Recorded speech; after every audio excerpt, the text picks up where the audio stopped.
A door crashed open against the wall. Heavy boots hit the floor.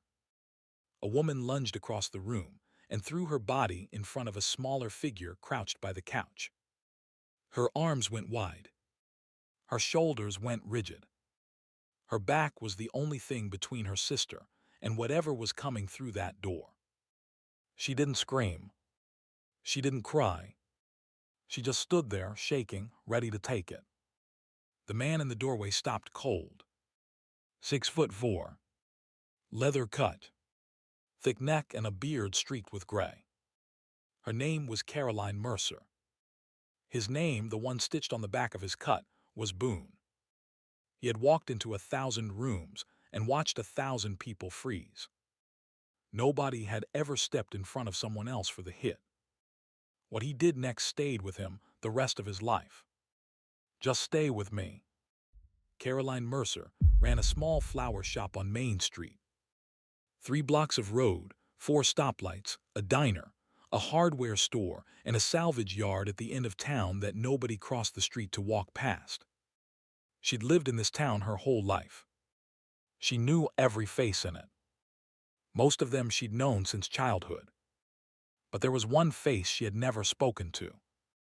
The man who ran the salvage yard. The man with the leather cut and the patches. The man everybody called Boone. He was a Hell's Angel. The local chapter met behind his yard once a month. The sheriff knew it. The mayor knew it. Nobody bothered them, and they bothered nobody. That was the deal. Caroline didn't know what was inside that deal. She didn't want to know. When she walked past the salvage yard on her way to work, she crossed the street. She had a sister, Lily, 6 years younger. Lily had been a bright kid once. Music and books and the kind of laugh that filled a room. Then she met a man named Wade. And then Lily stopped laughing.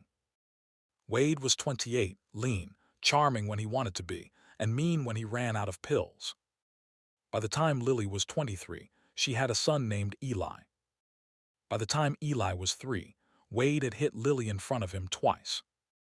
By the time Eli was 4, Lily was on Caroline's porch in the rain at 2 in the morning with a busted lip and a bag and a boy in her arms. That was 6 weeks ago. Lily and Eli had been living with Caroline since. Now here's the thing about a small town. Nothing stays a secret. Wade knew where Lily was within 48 hours. He started calling. He started driving by. He'd park his pickup down the road and sit there for an hour, smoking, watching the house. Caroline called the sheriff 3 times. 3 times the sheriff said the same thing. Wade hadn't done anything yet. He was on the public road. He had rights too. Get a restraining order, the sheriff said. Caroline had filed for one. The hearing wasn't for another 2 weeks. Lily didn't sleep through the night anymore. She kept Eli with her in bed. The boy's stuffed bear, a brown ratty thing he called Mr. Beans, was always under his arm. He carried it everywhere. It was the only thing he'd taken from his father's house. He clutched it the way some people clutch a cross. On a Thursday evening at the start of October, Caroline closed up her flower shop early. The rain had started. The kind of rain that drums on a tin roof and won't stop. She locked the door, turned the sign to closed, and stood for a moment looking out at the street. 2 doors down, the salvage yard was lit. Through the open garage, she could see a man under the hood of a pickup. Big shoulders, leather cut hanging on a hook beside him. She watched for maybe 3 seconds. Then she pulled her coat tight and walked the other way. She didn't know that Boone had seen her watching. She didn't know that he'd seen her watching for weeks now. She didn't know that he knew her name. She didn't know that he knew about Lily. She didn't know that his men had been talking about Wade. Believe me when I tell you. Bikers talk. Roadhouses are loud, and the men in them are louder. Wade had been at a roadhouse 3 nights running. He'd been bragging. He'd been telling anyone who'd listen that he was going to get his son back. He'd been saying he didn't care who he had to go through. He'd been saying he had friends. Boone had sat in the corner of that roadhouse on the third night with a beer he didn't drink, and he had listened. He hadn't said a word. When Wade left, Boone left 10 minutes later. He went home and he sat in his kitchen, and he thought about Lily Mercer's bright-eyed sister and the boy he'd seen her carrying out of the grocery store last week. The next afternoon, the rain started. Caroline walked home through it with her keys in her hand. She didn't know what was coming. Lily didn't know what was coming. Eli was asleep on the couch with Mr. Beans tucked under his chin. The phone was about to ring, and Boone was already pulling on his cut. The phone rang at 7:42 in the evening. Caroline was at the stove. She had a pan of pasta on, a jar of sauce open, a piece of bread under the broiler. Lily was on the couch with Eli, reading him a book about a duck who lived on a farm. The house smelled like garlic and rain. The phone rang and Lily went still. Caroline saw it in the corner of her eye. Lily set the book down very slowly. Eli looked up at his mother. Even at 4, he knew what that look meant. Caroline picked up the phone. "Where are you?" Wade said. "No hello. No name. Just that. Wade, don't call here. I know where you are. I know where my son is. I'm coming to get him tonight. Wade, I'm bringing friends, Caroline. Don't be a hero. Open the door when I knock." Then the line went dead. Caroline stood there with the phone in her hand. The pasta water boiled over behind her. She didn't move. She heard Lily ask, "Who was it?" She didn't answer. She set the phone down. She turned the stove off. Then she walked into the living room. "Get up," she said. "Take Eli to the back bedroom." Now, Lily didn't ask why. She'd lived with Wade for 6 years. She knew the sound of those words. She picked Eli up, picked Mr. Beans up, and she went. Caroline locked the front door. Then the back door. Then the windows in the kitchen. Then she went to the hall closet and took out her father's old hunting rifle. She didn't have shells. She'd never had shells. The rifle had been there because she didn't know what else to do with it after he died. She set it by the door anyway. Then she went into the kitchen and she took the biggest knife out of the block. Outside, the rain was coming sideways now. The wind had picked up. She heard a motorcycle in the distance. One. Then it got closer. Then the headlight cut through the rain across the front window of her house. The motorcycle stopped in her driveway. Caroline's hands started shaking so bad she nearly dropped the knife. She heard heavy boots on the gravel. Then the porch steps. The boards creaked under the weight. She went to the curtain and she pulled the edge back 1 inch. A man. Big. Soaked through. Leather jacket. Patches sewn down the front and on the shoulders. A beard. He was looking at the door, not the window. He didn't see her. He raised his hand and he knocked. 3 slow knocks. Caroline backed away from the curtain.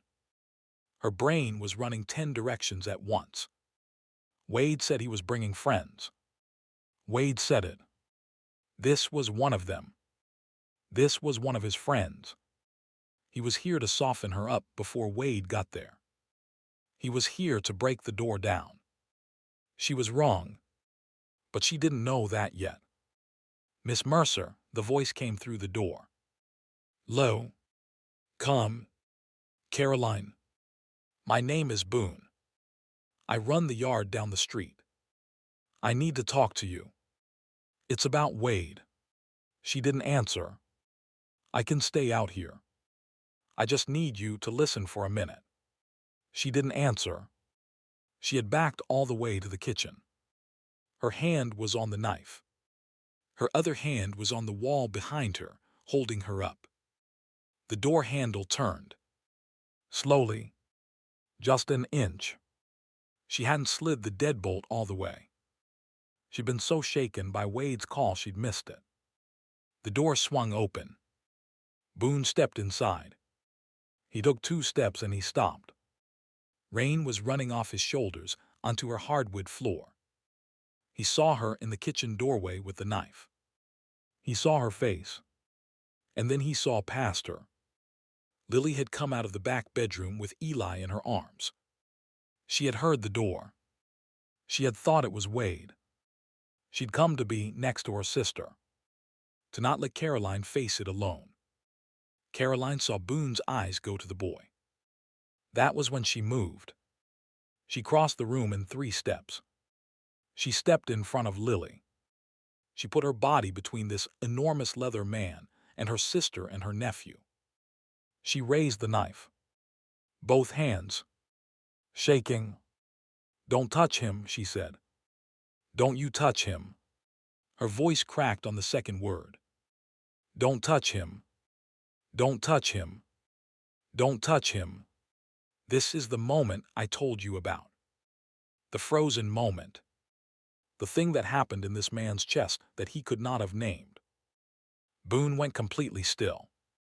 Not the still of a predator. The still of a man who has just been hit by something he didn't see coming. He had walked into rooms his whole life and watched people freeze. He had watched men 3 times, his size go quiet at the sight of him. He had watched hardened cops put their hand on their belt and step back. He had watched a kid on a sidewalk drop an ice cream cone and cry.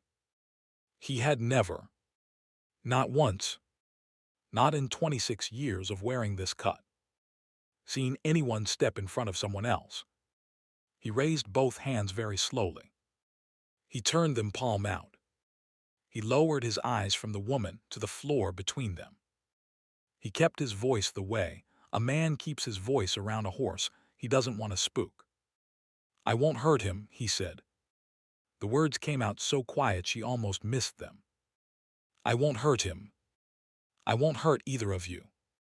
I'm here because Wade is coming. He's about 15 minutes out. He's bringing 2 men with him. I came to tell you that, and I came to be in the way when he gets here. That's all I came for." Caroline didn't lower the knife. "You can keep that knife on me as long as you want," he said. "I'll go back out on the porch. I'll stand in the rain. I'll wait. You don't have to trust me. You just have to let me be in the way." A long second.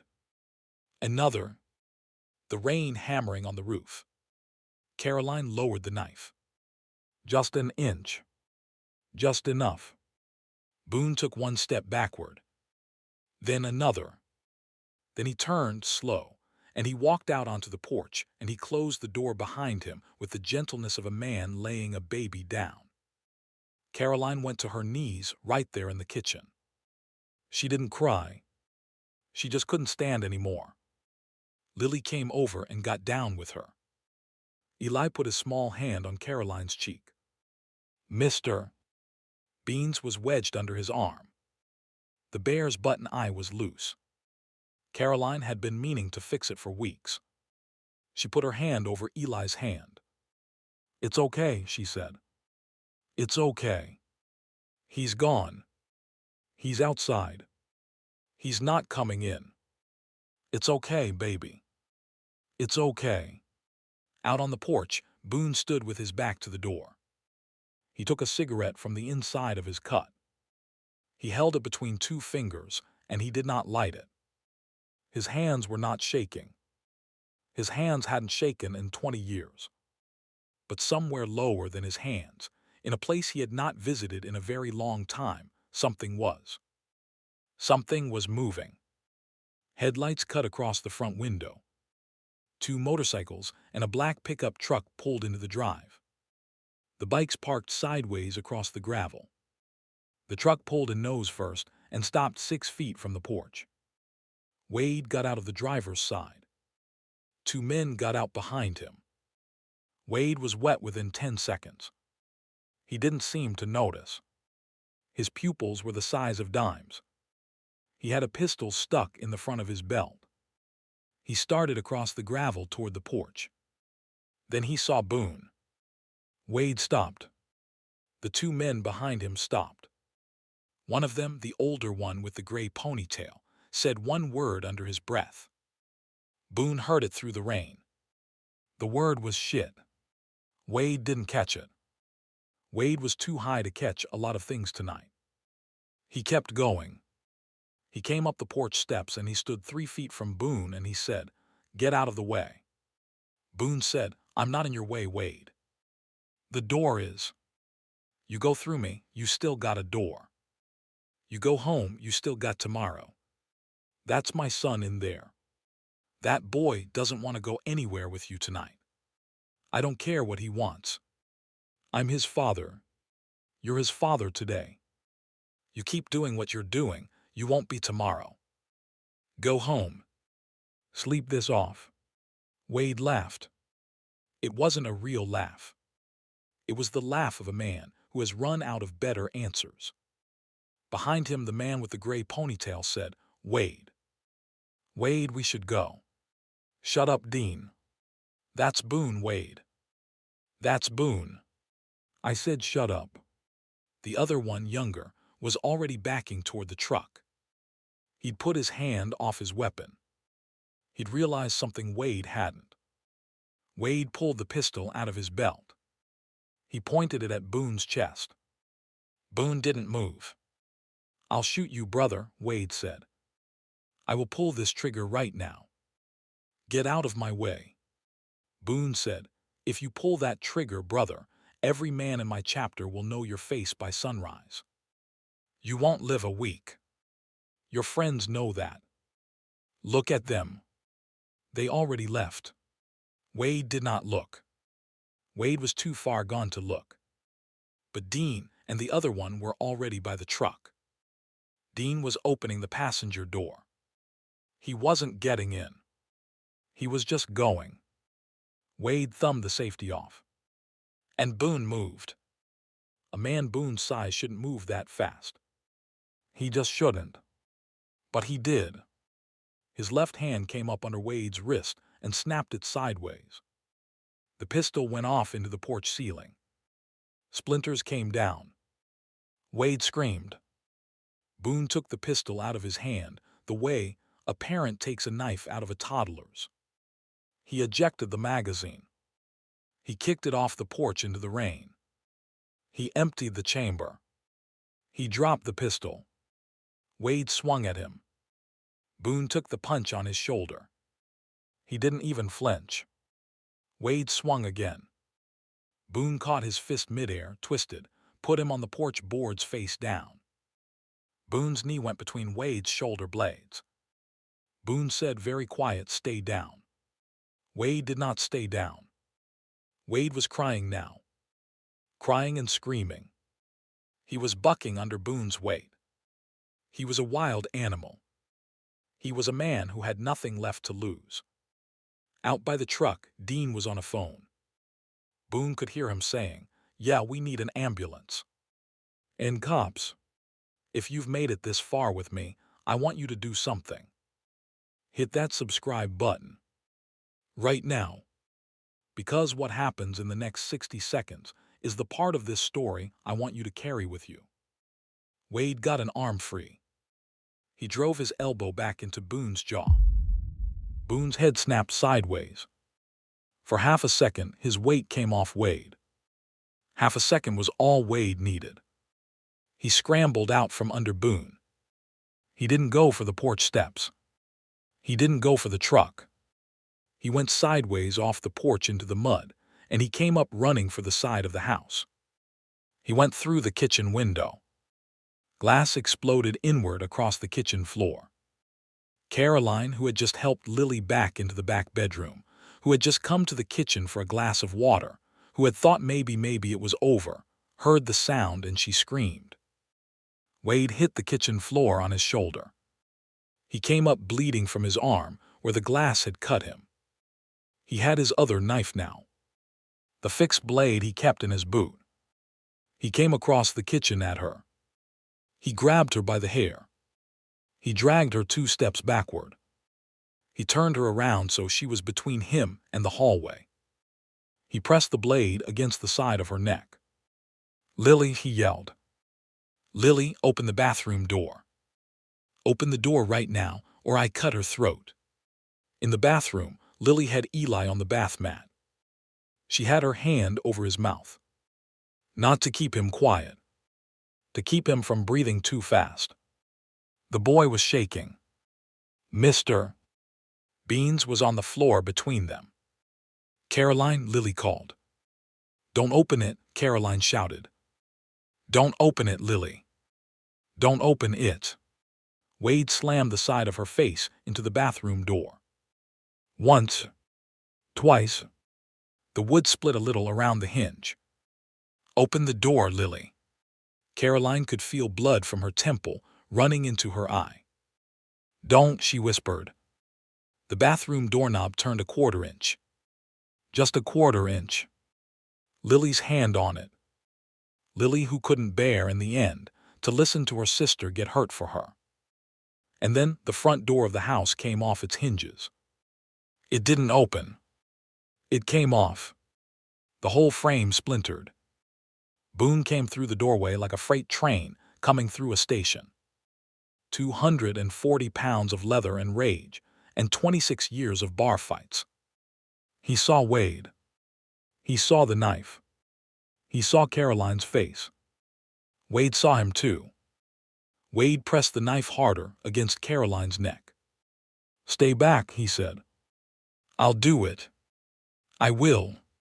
Boone stopped. He held both hands up. He breathed out long and slow. "Wade," he said.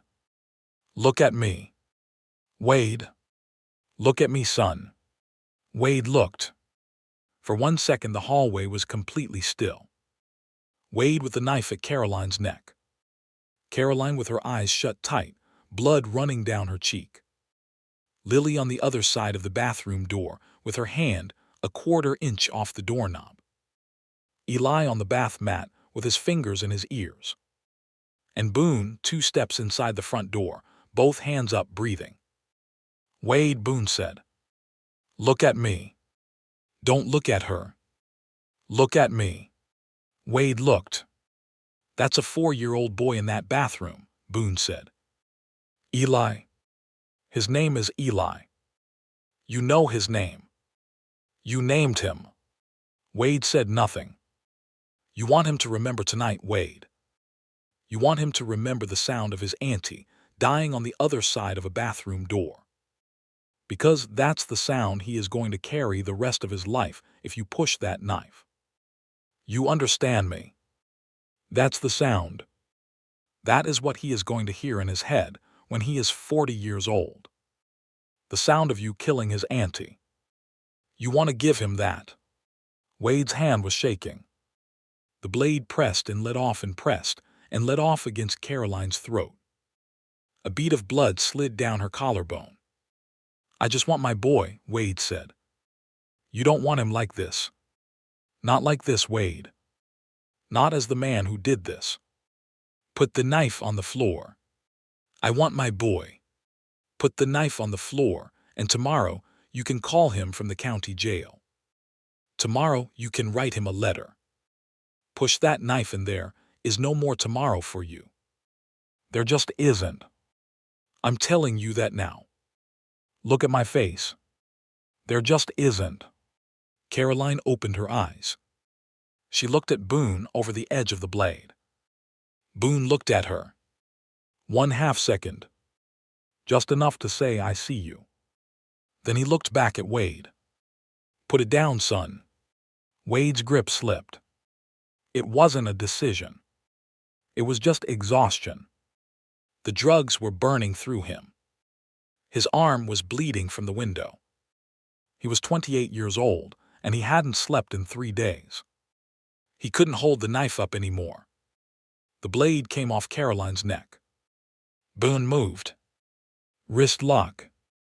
The knife on the floor. Caroline shoved sideways, away from Wade into the wall. Boone behind Wade now. Arm around Wade's throat. Not crushing. Holding. Wade went down to one knee. Then both knees. Then he was on the hallway floor, shaking, weeping like a child. Caroline slid down the wall to a sitting position. She put her hand over her neck. Her hand came back red but not bad. Just a nick. Just a little blood. Less than the bathroom door beating had taken from her temple. Boone said, "Caroline. Caroline, can you hear me? Tell me you can hear me." "I can hear you," she said. Her voice was rough. "Tell Lily it's done." Caroline turned her head toward the bathroom door. "Lily," she said. "Lily, honey. It's me.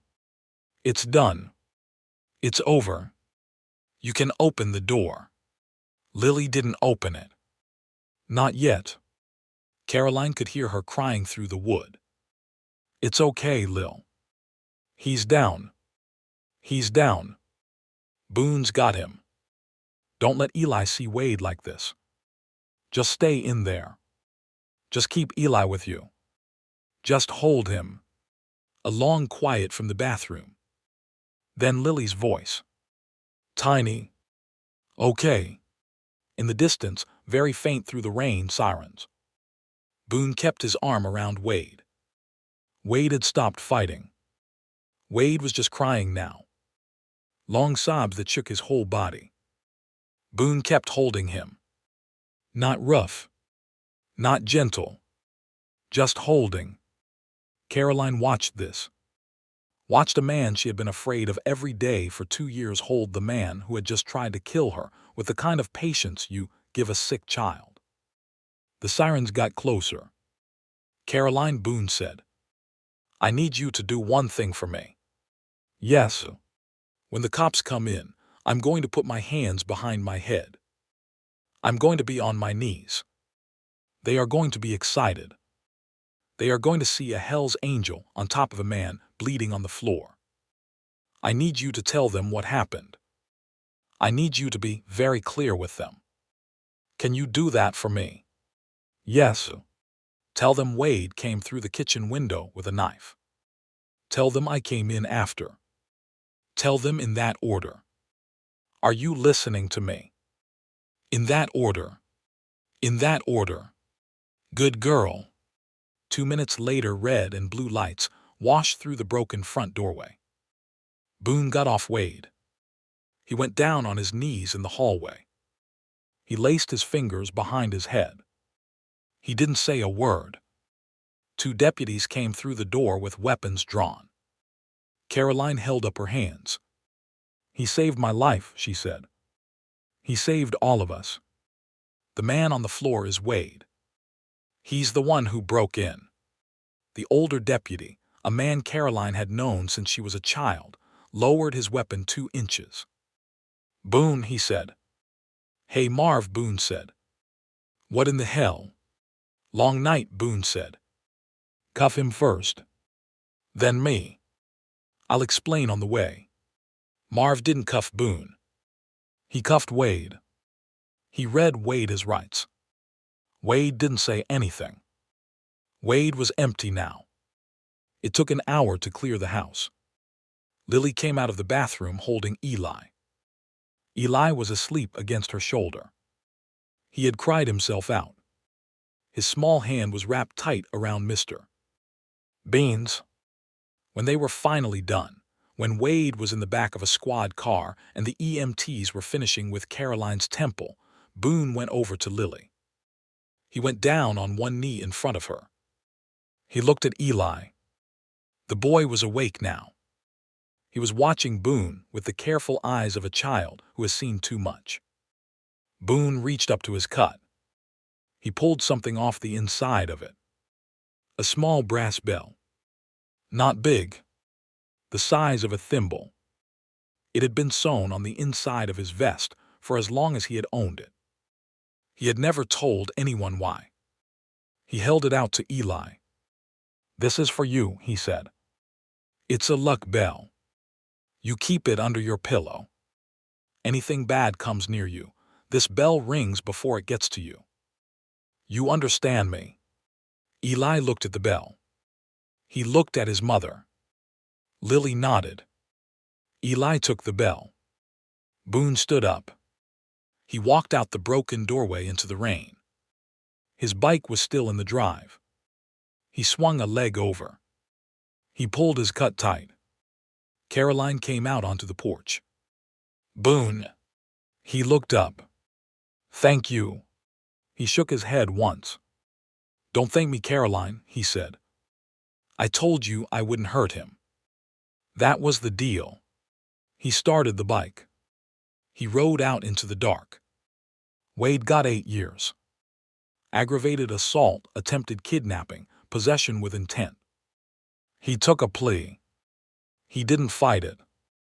By the time the sentencing came around, he had been clean for 90 days, and he sat in the courtroom looking like a smaller version of himself. Lily was there. She didn't say anything to him. She didn't need to. The restraining order went through. So did the divorce. Lily got full custody of Eli. Wade signed the papers without reading them. Caroline's flower shop reopened the Monday after the storm. She had a row of stitches at her temple under a butterfly bandage. She told customers she'd slipped on the wet porch. Most of them already knew the truth. Small town. They let her have the lie because they understood she needed it for a few weeks. Lily found work at the bakery on the corner. She baked bread in the morning and walked Eli to preschool at noon. She started smiling again around week 6. She started laughing again around month 4. The first time Caroline heard her sister laugh out loud at something on the radio, Caroline had to sit down in the back room of the flower shop for a minute. Eli kept the brass bell under his pillow. Every night. He told Caroline once that it had rung in his sleep. He said he knew because he woke up safe. Caroline didn't tell him that bells don't work that way. Some bells do. Now here's the thing. The town had a story to tell about that night. The story changed depending on who was telling it. But every version of it ended the same way. Boone the Hell's Angel had stood on Caroline Mercer's porch in the rain and held the line. Boone himself didn't tell the story. He went back to his salvage yard. He went under hoods. He cleaned wrenches. He came home. He did not come around Caroline's flower shop. He did not call. He did not show up at her door. He had said what he had come to say. As far as he was concerned, that was finished. 3 weeks went by. Then one morning Caroline walked past the salvage yard on her way to work, and she didn't cross the street. She didn't go in. She didn't say hello. She just walked on her own side of the road. Like a regular neighbor walking past a regular neighbor. Boone was under the hood of a pickup. He didn't see her. He saw her the next morning. And the morning after. And the morning after that. On the 4th morning, she stopped at the open garage door with 2 coffees in her hands. She held one out. "You take it black. I take it any way it comes." She handed him the cup. He held it. He didn't drink. "You don't have to thank me, Caroline. I'm not. Okay. I'm just bringing you coffee. Okay." She stood there for maybe a second longer than she meant to. Then she nodded, and she walked back out into the morning and she went to her shop. The next morning she brought him coffee again. The morning after that, he was waiting with 2 coffees of his own. He held one out. That was how it started. It went slow. Believe me. 2 people don't come out of a night like that and start something fast. They started with coffee in the morning. Then with conversations on the sidewalk. Then with him fixing the broken hinge on her shop's back door, free of charge, on a Saturday in November. Then with her bringing him a sandwich at lunch because, as she put it, You can't live on coffee and bolts. Eli met him properly 2 months in. Boone got down on one knee on the sidewalk outside the flower shop, the way he had gone down on one knee in Caroline's living room. He held out his hand. He said his name. Eli looked up at his mother. Lily nodded. Eli put his small hand into Boone's enormous one and shook it like a little man. After that, Eli called him Mr. Boone. Then just Boone. Then one day in March, when Boone walked into the flower shop with a bag of donuts, Eli ran across the room and yelled "Bear," and threw himself at Boone's leg. Boone almost cried right there in the shop. Caroline saw it. He turned his face away and pretended to look at a bucket of tulips. She didn't say anything. She let him have it. That's the thing about a man like Boone. He didn't know how to be tender. Not really. He'd had it beaten out of him a long time before any of us met him. He had to learn it back. He learned it slow.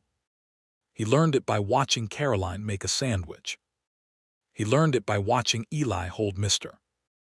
Beans. He learned it by sitting on the porch of Caroline's house with a cup of coffee in his hand and a 4-year-old asleep on the couch behind him, and the woman he loved washing dishes through the open window. She wasn't his wife yet at that point. She would be. In another year and a half. A small ceremony. The flower shop closed for the day. Lily holding Eli, who was the ring bearer.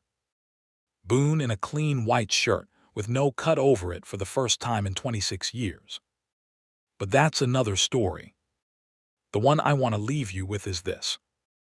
A year after the night Wade came through the kitchen window, Caroline was alone in her flower shop on a rainy evening. The same kind of rain. The same drumming on the roof. She was closing up. She was tired.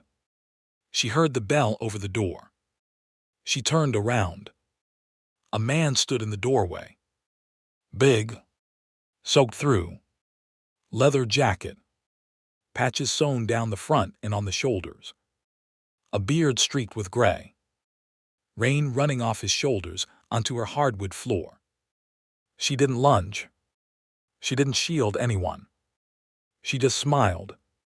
He held up a brown paper bag. Brought you a sandwich. She crossed the room and she went into his arms and she put her face against his wet leather, and she stayed there. The man who had spent his whole life making people afraid had a woman who came across a room to him. The promise he had made on a stranger's hardwood floor in a moment of his own surprise had become the truest thing about his life. He had said he wouldn't hurt the boy. And he never did.